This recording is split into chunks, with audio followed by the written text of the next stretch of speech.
That's what we're talking about. Oh, yeah. This is my work session, okay. Oh, yes. You were interested in ACH payments. Correct, okay, so, yeah, I asked about this being a new customer to the Warren County Water District, paying my bill. I was looking on our website for, and it's shame on me for not knowing, how do I ACH this? Because that's what I've done in Hamilton County. For those, you do it with Duke Energy. You set up an automated bank draw that it just comes and automatically hits, which I thought, well, that's good because it's easy for the consumer and it's good for us, I would think, the receiver of the funds, because it's more predictable. It comes in, not lost in the mail, things like that. And then I learned that we don't do that. And I guess there's certain reasons why we haven't done that in the past, but I thought it was good to vet this subject, and can we do this? Should, especially in almost 2022, should we offer this service to our customers? So it'd be an interesting discussion. What are the pros and cons behind not doing this? Well, I heard, we're on our own system and we have to reprogram and all those types of things. And I thought we had been moving for years away from our own proprietary systems on some of these things to other outside software packages. And I thought for the most part, the county's seen some pretty good returns on doing that and more efficiency. So I thought it would be worth that discussion. So I talked with we're on YouTube, so if you Come to if the you can mic. come up to the. Okay. I talked with our payment processor that we're using to run the kiosk in the lobby, and they have a program that will accept ACH, will handle ACH type payments. It's a slightly different interface, but people go on, they can see what their account balance is, they can cut it loose. I did not check to see that it could be set up to do that automatically for them, but I presume it can. The payments would come in on our end the way they do now off the kiosk.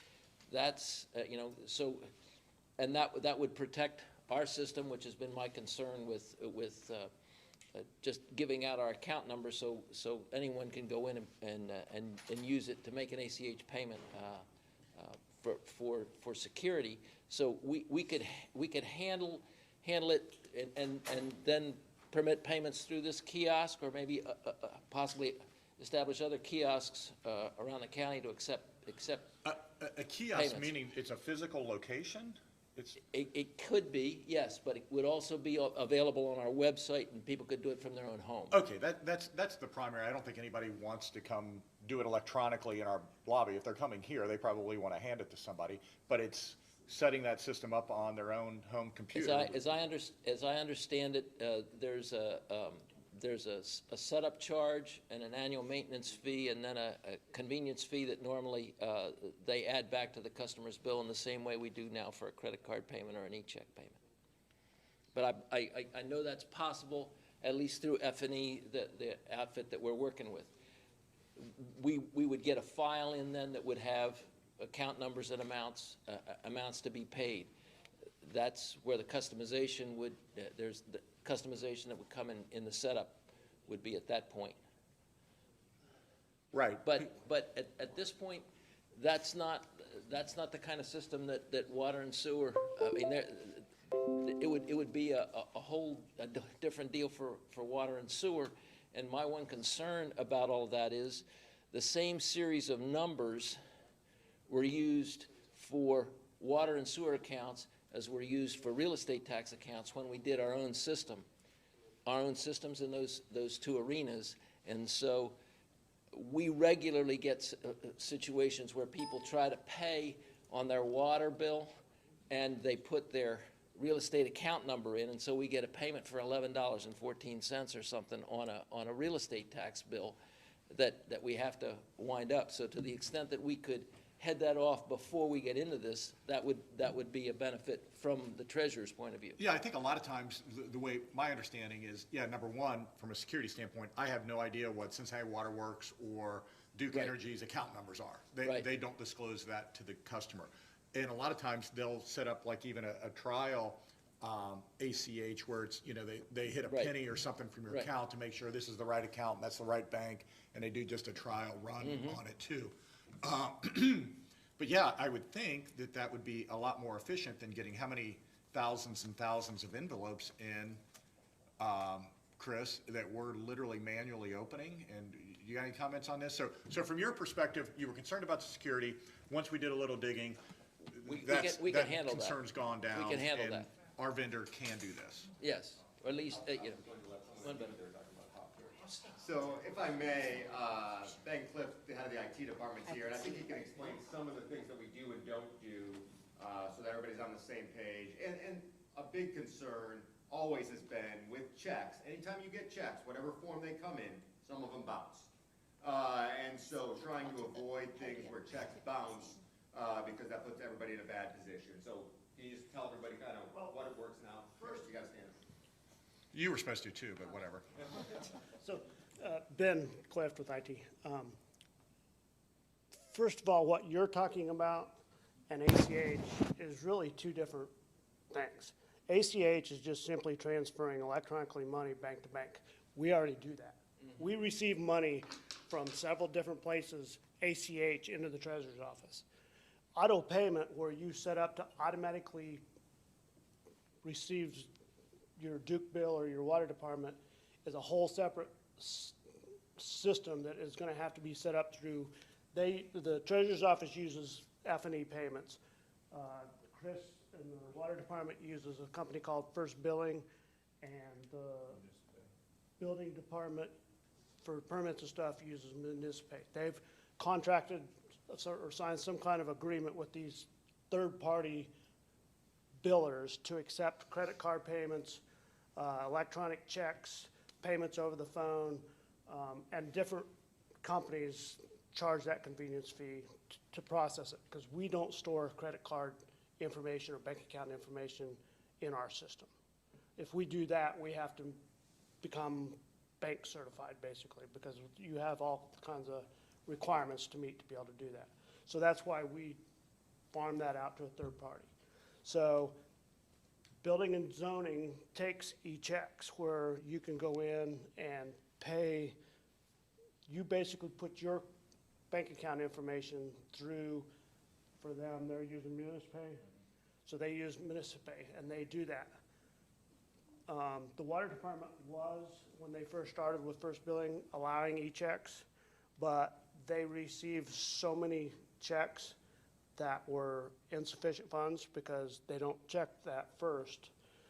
First Billing gives us the money, and then 3 or 4 days later, when it bounces, First Billing has to come back, and then Chris and them would have to go and do a refund and cut them a check and go back. And it got to me, I don't know what the numbers are. Okay, I don't know what the numbers were, but there were so many bounce checks and so much processing that they decided at that time to not do it anymore. Right, I'm familiar with the difference in wiring and ACHs and electronic checks. However, you're kind of giving me the vibe that, oh, this isn't worth it. Everybody else does this. Oh, it's not mine, I don't care, it's, for me, it doesn't matter whether it's, they're doing it, that is why they stopped it a while back.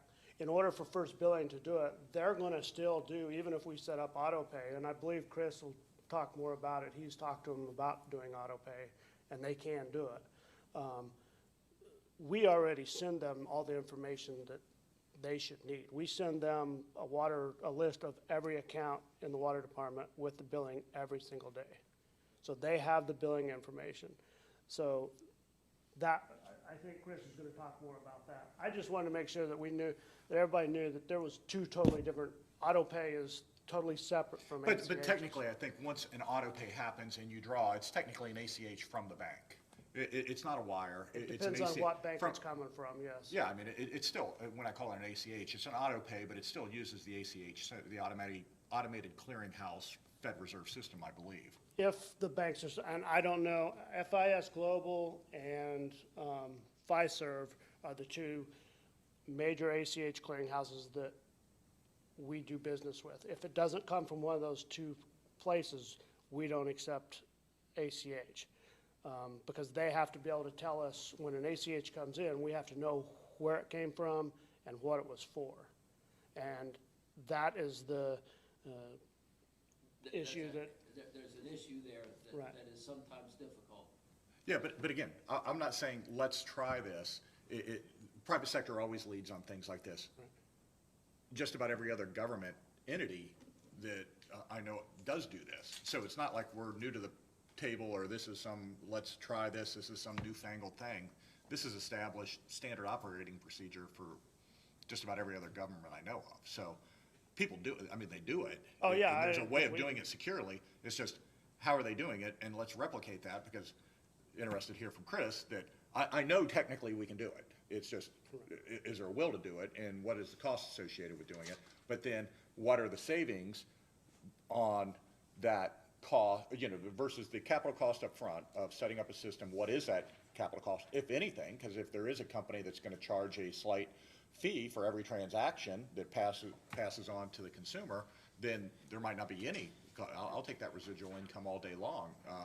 I'll pay for it up front if I can get a little piece of every payment moving forward, if the customers choose to do that. Right. But then there's thousands of checks that we're not opening on a monthly or bi-monthly basis. right, I agree. And as far as I know, there is no cost from us to be able to do, other than the changes we would have to make internally to be able to identify the accounts that are being paid and. Yeah, and where I the don't, money's coming from. honestly, with Hamilton County, I don't think I pay an upcharge. I don't think there is a convenience fee or anything like that on Hamilton theirs. County eats a lot of charges that we put back on. We've always just been opposed to that, because if you want the accommodation you pay for, why should the other 245,000 people in Warren County pay for it? It's kind of been our philosophy on a lot of those types of credit card bills and things like that, just a different philosophy. Fair enough, thank you.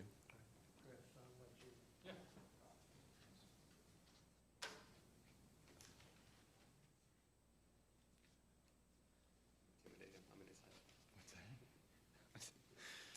Chris Brash, Warren County Sanitary Engineer. We reached out to First Billing and talked to them recently. We've been using First Billing for the last probably 10, 12 years. And the way we're set up now is we can take credit card payments. It's not automatic withdrawal. It is where a customer would, if they want to make an online payment, they have to make an effort to go through our website to First Billing and then enter their credit card information and then make the payment, and then so it's really not set up for automatic withdrawal or automatic payment. That can be done. We talked to First Billing and they can do that. We would simply have to move from our current platform that we're using now into an upgraded platform. In that process, so on their end, First Billing would have to do some programming and setup. That would take 60 to 90 days to move us to a program where we can do automatic withdrawals from bank accounts. Is it, and it's only for credit card? They can't do it up No, they on a can do it bank for, right now, we only do credit cards, but it can be using. A bank draft? Yes, a bank, a bank account information with the router information. So it can be an electronic check. It can be an e-check essentially. So, they can do either format. They can use credit card, debit card, or a bank account. So they can automatically withdraw that. So that can be set up. It would take 60 to 90 days for First Billing to be able to set that up for us, because there's some processing work that has to be done on their end. And then what that would allow is, moving to this platform, then customers could come onto First Billing and set up a profile where they would enter in the information about making payments. And so they could set it up to choose whether they want to pay using bank accounts or credit cards. So they would choose their payment option, and then they would choose on how they want to be notified. Do they want to receive an email when the bill comes up and then they approve it, or do they want to set it and forget it, where they give the information and they have it just automatically withdrawn, without them, the customer reviewing the account. So it would automatically withdraw and make the payment without the customer really having to review the bill. So, and then they can also set up, I think, whether they want to get their notification through an email or through a text, a phone, or whatever. So there's always been a concern. You heard from Ben talk about our experience in the past with receiving bank payments and receiving bad payments, insufficient funds. I also talked with our staff, and we had other situations where customers would go online and enter the wrong account information and make payments on other people's accounts because they were entering the wrong account information, or they were, Warren County, Kentucky, somebody from Warren County, Kentucky making payments on an account. And so those were really problematic for us to try to track down those situations where bad payments were made or insufficient funds were made. I talked to First Billing about that, and they said there is a process now that they go through where they do ACH verification. So before they send us any information back about payment, there's a verification made that there are sufficient funds in the accounts that are going to be paid, so that we don't receive overdraws, we don't receive bad payments and have to track down all these accounts. So on our end, as long as that process is in place, that we're not seeing a huge uptick on trying to track down bad payments and going through that, that whole hassle of, why aren't we balancing? Where's the payments off? So, if that process is in place, then I don't think we have a problem moving forward with this. We would fully support this. This is probably one of our biggest complaints from our customers, is that we don't offer very many options as far as online payments. So I think going to this. We've moved beyond the postcard, which is like a huge improvement. Yeah, we did, yeah. As someone whose water had been turned off probably twice because I never received a postcard for my payment.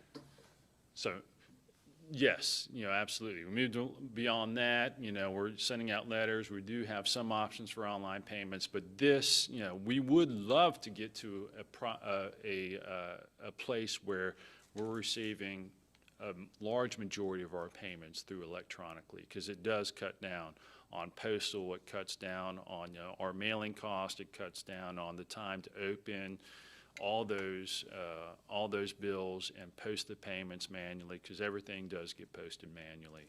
And then eventually, even if they make electronic payments now, we still have to post those manually, but in the future, when we get our new billing system up and running, those payments could be done automatically, posted automatically. Can you call your counterpart in Hamilton County, just say, how do you guys do it? Or who do you use, and how's it working? Well, I think this First Billing, we like the services. We like the company First Billing, because they have like a live representative that when people get transferred, they have somebody to talk to. So we're comfortable with this company, and we believe this is a route to go. Fair enough, but I'm just saying, if we're about to make more information is better than less information, especially with our, big neighbor that's been doing it for a long time.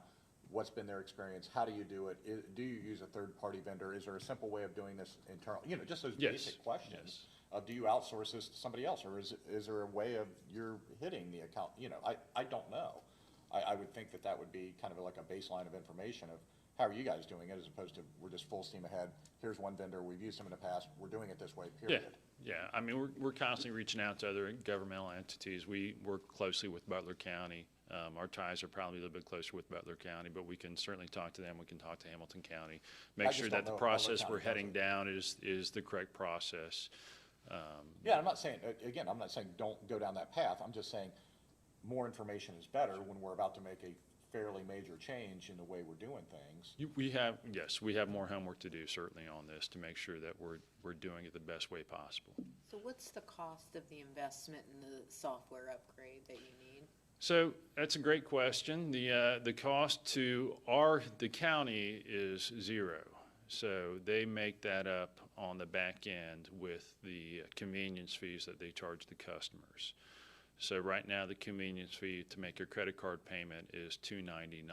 And when I talk to First Billing, they anticipate that convenience fee would stay the same. So there's no setup cost. They don't charge the county for setup cost. But they make it That's what I through. mean. I definitely want you to find out how other people are doing it, because I don't know that, because it's not just credit card. It should be Yeah. ACH on a bank account, and are they really charging that much to set this up versus, is there another way of doing it where that fee doesn't exist like that? I don't know how that, So the convenience fee, when I talked to First Billing, they said, it's based off of volume. So, if you can increase the number of payments that are made throughout the county, then, that convenience fee can come down. So, they talked to me about, well, what are the other options? Can you go with one carrier? Could First Billing do, the online payments for other departments within the county? So, could you standardize, on one service provider for those different departments? So like, the planning department, or not the planning, but the building and zoning, and, the treasurer's office and Matt's office, can we standardize on one company to do that? And would we get a better price then for that? So those are the questions they were asking me, as far as what are the options as far as, going with one provider throughout the county. So, yeah, it's like Greater Cincinnati Waterworks right now on their website, the latest news, setting up your account, doing this, easy ways to pay, from credit, debit, checking, cash apps such as Apple Pay, Google Pay, Venmo, text reminders, payment flexibility, keep your account in good standing, Promise Pay. Maybe that almost sounds like a vendor to them, because that logo is right next to Promise Pay portal. I bet that is a vendor that they use, and that would be interesting. Oh, yeah, and that just happened. Waterworks partners with Promise Pay Network to offer payment plans. Yeah. So, yeah, they just went to that vendor. So, but those are all, I think that's for past due charges. So, yeah, I mean, it's worth just exploring what is out there. Because again, when you start talking about $3 per transaction, $4, that's I think the technical word is boatload of money that's gonna go into that vendor, it is. which, yeah, I'm not comfortable just saying, yeah, full steam ahead with them. We should vet that. Okay. Well, I think we can definitely do that. Look at other options. Look at like the pricing. Look at how it's set up. Who pays for the setup fee, and does that reduce the cost to the customers? I also think it makes sense to survey the other departments, and would they, to see about how we could have an enterprise operation as opposed to by department. It seems to me that you may have the same customers in various departments, and if we can streamline it and save money for them at the same time, that's an exercise worth investigating. And I certainly don't know about contracts that currently exist, and it may be something that would have to be staged in over time, but it seems to me that if we're gonna really try to get into the 21st century, that we ought to take a holistic approach. And I know that's not your responsibility is the water and sewer department, but I think that a broader conversation is probably worthwhile. I personally like the idea if people want the convenience of it, they pay for it, and I don't think it should be subsidized, but if we can find ways to lower that cost Absolutely. for customers who choose that.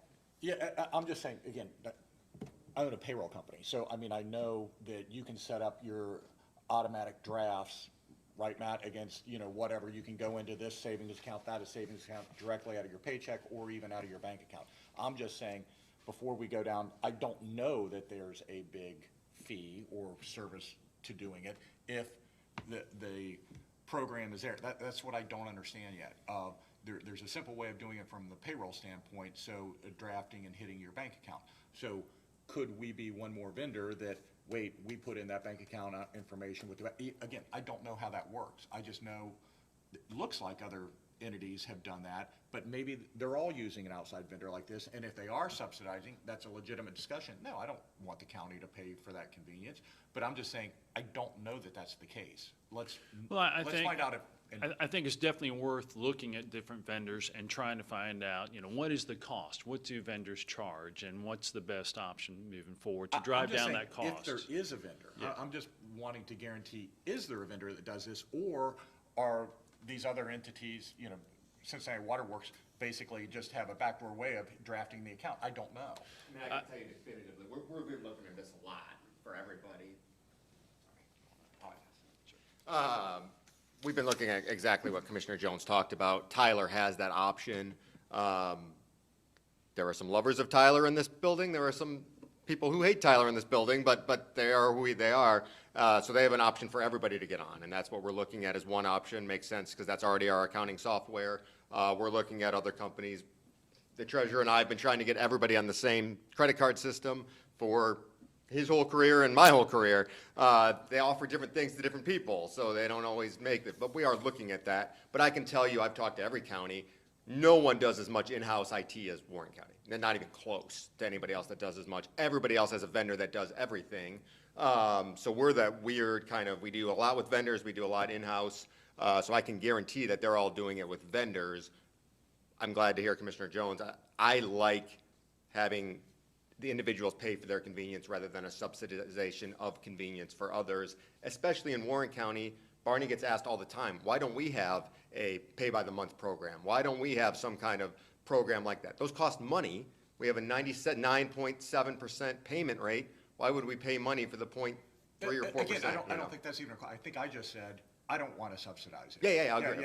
I'm just saying, if that's the case, I don't know that that's the case. Is there a way that they're setting it up where it's a direct debit against that individual bank account that they loaded when it's an e-check? And there may be, I think that's what we're looking at. That's what I'm saying. I don't know that. But if there is a vendor and if there is an ongoing fee, I agree, the consumer should pay that fee, just to be clear. Yep, good. The other thing that I'm certainly conscious of is I don't want to have bank account information. Good. I don't want to have credit card information. And, notwithstanding our IT department, who does a very fine job, we're not built for that. And that's why, looking at more secure, I think it's a balance of cost and security. And I think it's just not in our interest to invest what we would, the cybersecurity issues alone right now are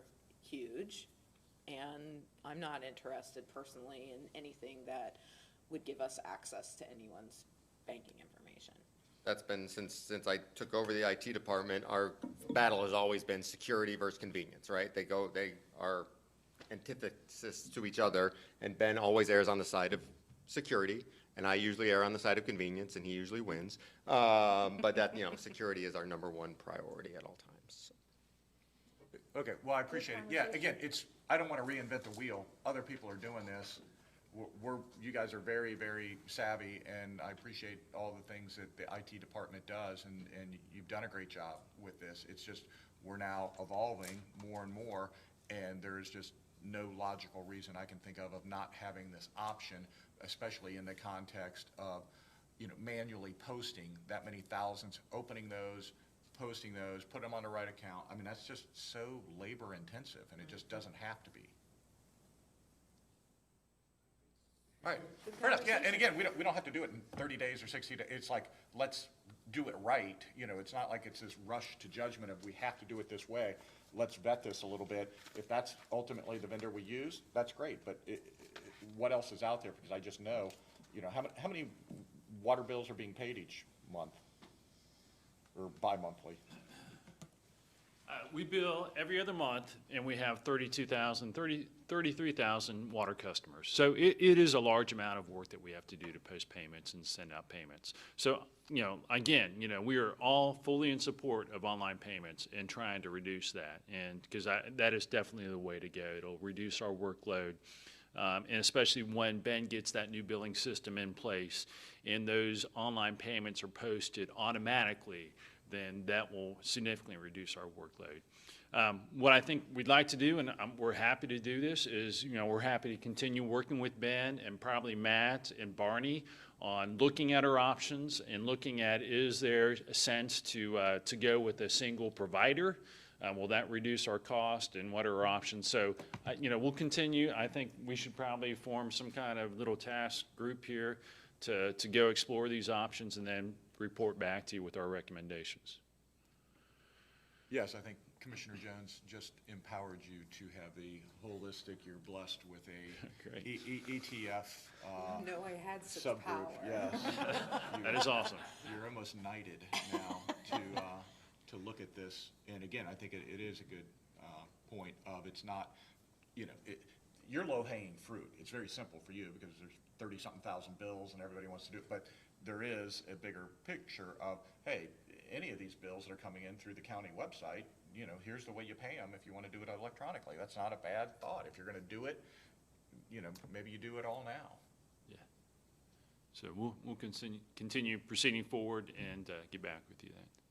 Yes, I think obviously the IT department, which means, Matt, you should head this up, and if there's one or two other department heads you want to include, you certainly have our blessing to go down this path and come back with some recommendations. And I think the data board's the logical group. The Board of Elections is actually a huge part of it. They have a lot, and they're on the data board, as is your representative, so I think that's a logical group to do it. So. That would be, Well, thank you, gentlemen, and again, Mr. Treasurer, sorry, I didn't know it was actually my party that you came to, so thank you. Very good. Next, we have an exciting budget workshop.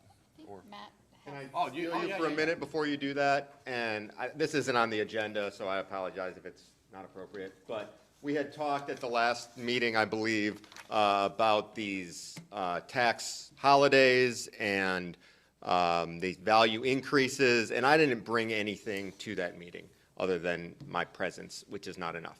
And so suggestions of multiple people, how about we show actual numbers to what we're talking about so that it's easier to understand? And I emphasize easier, not easy.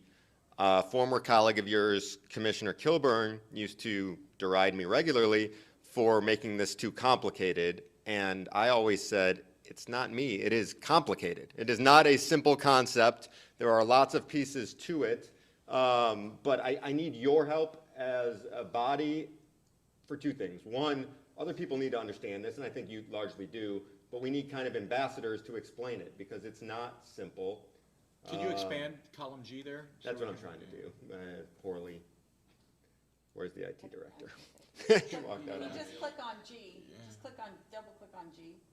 Hold it and over that should- side. And the whole thing will, just, Just hold it on that right side. It should give you the option to drag it. It's not doing that. There it is. There we go. I do also There you go. shake, so. huh. I don't know how it works on that. All right, so we've got a variety of districts, as you'll see on the There it was.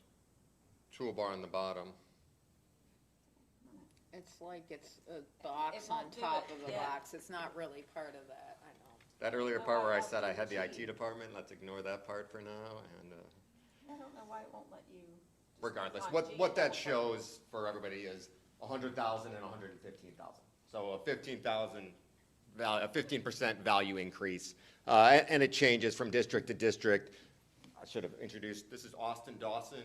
Austin is the new budget person in the auditor's office. Our last person retired earlier this year, actually right before the change of value notices went out. So Austin is trial by fire into this. He's worked for us for years in CAUV and doing other things, but this is his first real go-around in this. So he put this all together. He is the next in line with the most knowledge on how this works. We need more people to get it, because it is difficult. But all that shows is the value increase, and then it plugs into these formulas. And so what we have is what taxes actually were this year, what the rates were, what taxes are this coming year as a result of all the rollbacks and holidays that are included, and then what they would have been without. And so some of these rates, like this is your inside millage, It doesn't change. It doesn't matter if values go up 30%, down 30%, it doesn't change. It's always the same. The actuals, this is the DD levy, it does change. Every time values go up, that rate keeps coming down. At one point, it was collecting at 4 mils. It's already down, with for a variety of reasons, down to 1.8. So that's fairly easy. I think we all get that. Values go up, some rates go down. Where it gets more complicated is in here. This is Springboro Schools. They are at what they call the 20 mil floor. So when you add up the millage right here, it equals 20 mils. That is never going down. It doesn't matter if I increase values 75%. Those are going to be 20 mils. Almost every district, all the northern districts in Warren County are at the 20 mil floor, as is the Warren County Career Center, is at their 2 mil floor. It doesn't matter how much we increase values, those rates are always staying where they're at. That means for all of the districts in the northern half of the county, when values go up, rates are going to stay the same, your taxes are going to go up more. Kings and Mason are the exception. Kings and Mason aren't at the 20 mil floor, and you'll see that when we scroll down.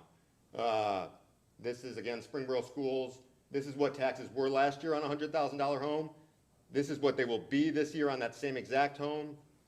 And this is what they would have been if we hadn't done the tax holiday, if you hadn't done the tax holiday, if the various districts hadn't rolled back their taxes. So it's significant. That's, $1,550 per 100,000 on that house in Springboro. When we go to Mason or Kings, District 12, we'll see even different. Their taxes actually go down with the rollbacks, almost $75, and they would have gone up significantly more without the rollbacks. They're not at the floor. So you're seeing an actual tax decrease. Again, for anybody that's too bored and is listening on YouTube, these are averages, right? So everything here is an average of what's going to happen. If your house went up by more than the average in your neighborhood, you're going to see slightly higher taxes. If your house went down, you live in a farm, your value went down more, you're going to see bigger. But this is the average, and that's where we're seeing.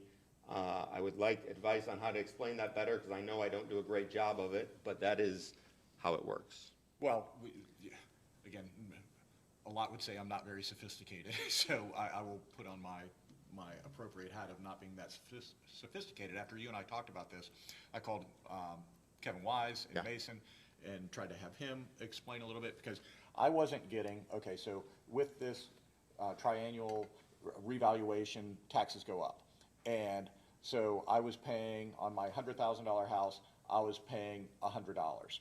And now it went up by, my valuation went up by 10%. That would have been theoretically, goes from $100 to $110, but in reality, they go up about half as much as what your value went up. So I went from paying $100 to $105. Safe? Safe. So if 70 to 80% of my tax bill goes to my local school district, so out of that $5, let's say $4 goes to my local school district, but yet they're necessarily capped, that's where I wasn't getting, where's the $4 going then? Cap is the wrong word, they're floored. They're not capped, they're floored. There's a floor that they must collect. That's where your $4 is going.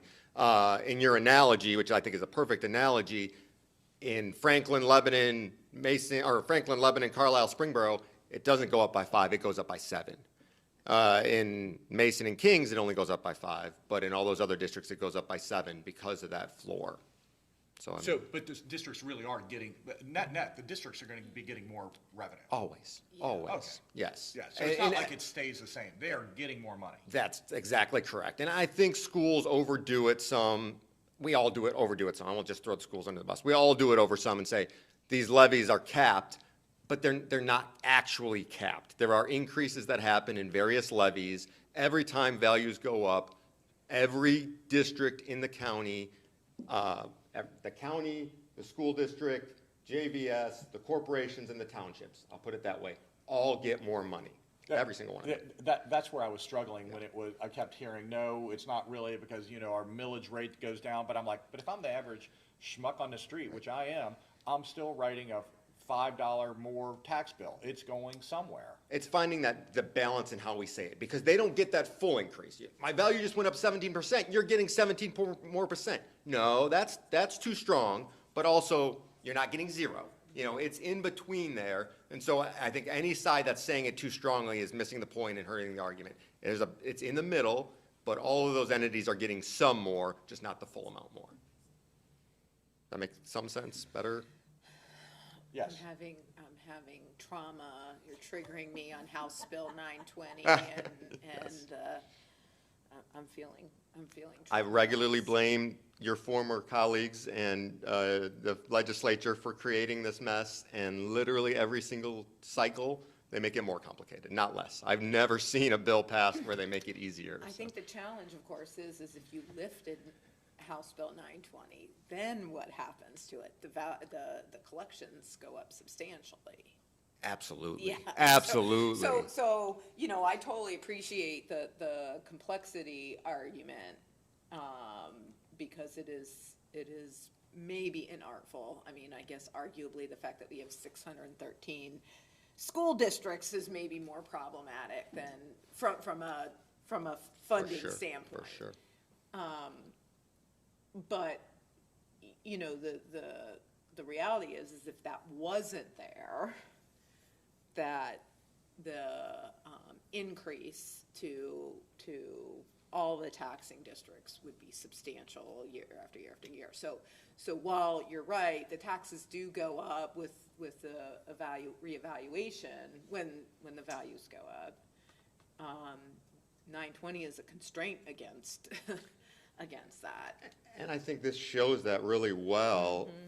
Again, Austin did a great job on these. The B is what we were, and if we did nothing, we didn't do a tax holiday, we didn't do anything, D is what we would become.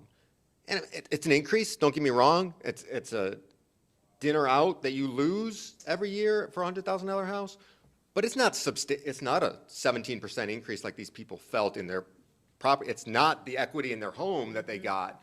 So, you know, 920 really does protect taxpayers. That's right. It does it in the most complicated way it can do it, but to your point, school districts are pretty diverse. It's hard to manage the school districts around the state of Ohio. This is the best thing that's been come up with. The floor adds more complication. Without the floor, we'd have levies on constantly, so, you know, there's that balance. So. Yeah, it's complicated, but that goes back to Governor George Voinovich, so. Yeah, no, it's not So I think it's probably going to live with us for a while. I've heard that there is a bill being proposed to eliminate property taxes There always altogether, is. so they might just take care of it, and my job will get a lot easier. I haven't heard what the replacement for the $500 million in revenue for Warren County will be, but, you know, that's secondary, I'm sure. sure they'll so. fix it. Yeah.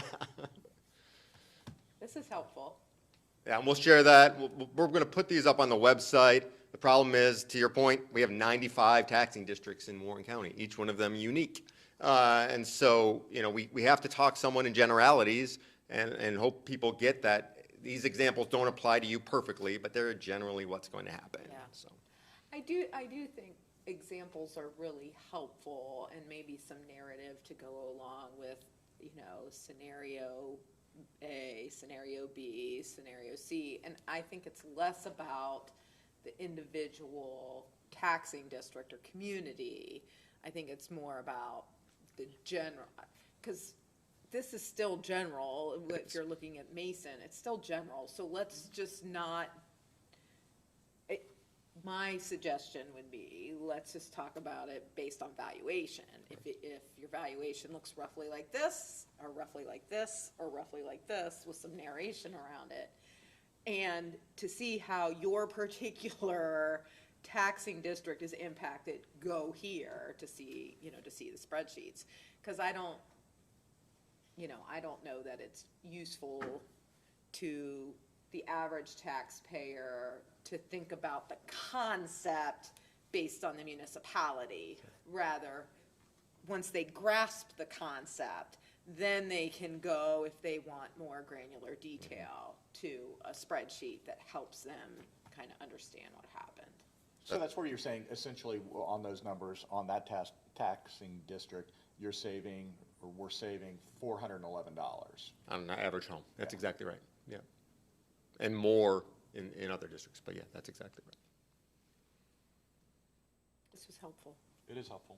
I appreciate you guys letting me take the time, and anybody that I can talk to, we've done some YouTube videos, brutal to watch, but I think they do explain it. And so that's my main goal. I'm not asking people to like it. I get it. Nobody likes taxes. I'm just trying to get people to understand it. I think it makes for more educated voters when they get how it works. So. I will say this, that again, sometimes we get in the news in Warren County generally for fairly positive things. This time, I've actually made a concerted effort to get into the news on this, and we've had the local newspaper and Fox 19 are literally the only news outlets to do this. I've talked to, honestly, Channel 5 about this subject, and I talked to the Cincinnati Enquirer. I just want it on the record that I've talked to both of those organizations and said, this is a big deal. It's the largest in Ohio's history, maybe in the nation's history. Our residents need to understand this. And the response has been crickets. Yeah. So I reached out as well to the Enquirer. She said she'd get back to me, so I hope she does. I know she's got a lot to cover. I will say on the record, I thought Denise Callahan's article was excellent. I thought she did a really nice job laying it out. I think she called everybody she could. We're not really in her service area, and she really went out of her way. So I appreciated that, and just keep working a little bit. It's good and bad to not having a major news outlet in your county, but that's just one of the bads. Well, I'm not a conspiracy theory guy, but it almost lends to, wait, a local government who happens to all be of one party is doing something really, really cool and really, really significant, and we don't want anybody to know about it. It's not very That's juicy, literally what I'm right? getting. Yeah. I'm getting that vibe of this is a very big deal, and no one wants to inform anybody about it, which is very I frustrating. certainly have that even for the bad things that we do. I mean, I just think it's bad that there's no media here in Warren County. It's bad, the consolidation of news. It's, Agreed. the fourth estate is not what it used to be. And the business model is such that it's just not, I mean, we don't have any news coverage here. It's just good, bad, or different. Like, it is, I think it is bad for democracy, and I'm not sure if we did something people objected to that it gets covered. I think I criticize that. I worry about it. I mean, we can get, I do too. knock on wood, we can get away with whatever we want because nobody's paying attention. Now, I trust this board. I trust the county officials here that they're not. But Yeah. I feel the media needs to do a better job. And frankly, Ed's the only guy we got. He does his best, but he's got a lot of coverage area and there's no one watching it. And that's Yeah. what the media's And for. Denise was filling in for him Yeah. because he got sick, so it's, I think I personally have to do a better job. I despise social media. I think it's a terrible thing. I have no presence there whatsoever. But at times, I think that is the media of 2021, 2022. So we've got to do a better job of using it. I've just got to find a way to do it without pulling my hair out while doing it. good luck. Let us know how that works out. Well, I think the board wants to commit, I mean, we've said it before, but I want to be on the record and say it again. Treasurer Wright, Auditor Nolan, it is such a pleasure to work with really, really smart people. You're very competent at what you do, you're good at what you do, but you're actually super, super smart individuals. So that makes everything we do a heck of a lot easier. And I think, again, a lot of elected officials, hey, I show well, I do this, I do that. But yet you guys are shining examples of what we have in this county of you're actually so competent and probably way overqualified to even do your job. So we appreciate it. No, we appreciate you, and I go to my auditors conference, and everybody complains about their commissioners and how they don't get along, and I just stay out of those conversations. I think we have a great relationship. I think that the way this county runs with your guys' leadership is as good as it can be done, so we like it. Wholeheartedly. It's a great partnership. Thank you. Thank Thank you all. you, guys. you. As Dave Gully used to say, enough of the self-licking ice cream. Work a little bit of it in where we can. Well, since nobody's covering it, Right. it doesn't matter. It doesn't matter. I think you're great. All right, we've got 3 resolutions to consider. Have you had an opportunity to review the requisitions? Yeah, I'm fine with them. Yes. Have a resolution to approve the appointment of Dr. Keith Bricking to the Warren County Port Authority. So moved. He will be an excellent addition, president of Atrium Hospital, wonderful individual, yes. And the last one, I have a resolution to authorize the county administrator or deputy county administrator to sign a settlement documents relative to the national opioid settlement and J&J Janssen, consistent with the terms of the prior agreements. So moved. Yes. That's So all that I have. We are not adjourning, we are simply moving into a public work session on the budget in the adjoining room. Public is welcome to join.